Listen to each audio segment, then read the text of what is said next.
Bonjour, je vais vous parler aujourd'hui de l'infertilité du couple qui concerne en moyenne 12 à 15% des couples dans le monde.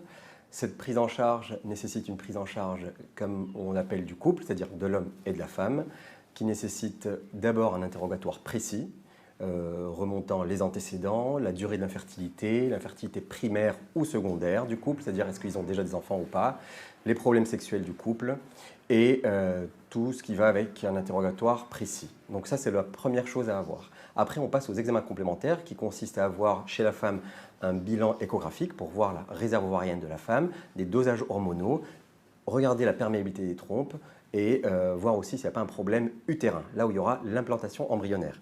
Concernant l'homme, le facteur masculin principal, c'est le spermogramme qu'on fait après 1 an d'infertilité.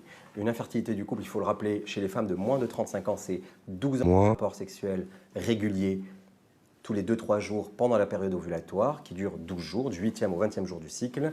Et chez les patients de plus de 35 ans, c'est 6 mois d'infertilité qui n'arrivent pas à tomber enceinte. On consulte un spécialiste en médecine de la reproduction.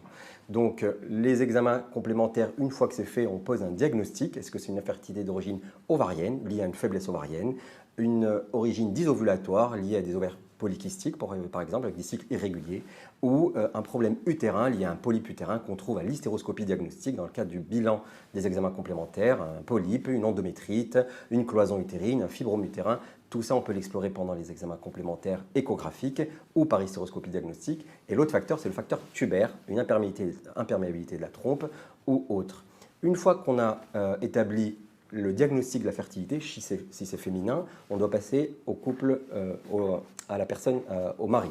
Si le mari il a une perméabilité, enfin il a un problème au niveau du sperme, lui aussi ça peut être une infertilité, ce qu'on appelle mixte, d'origine féminine et masculine. Et puis on fera soit des inséminations dans un premier temps, soit de la fécondation in vitro dans un deuxième temps.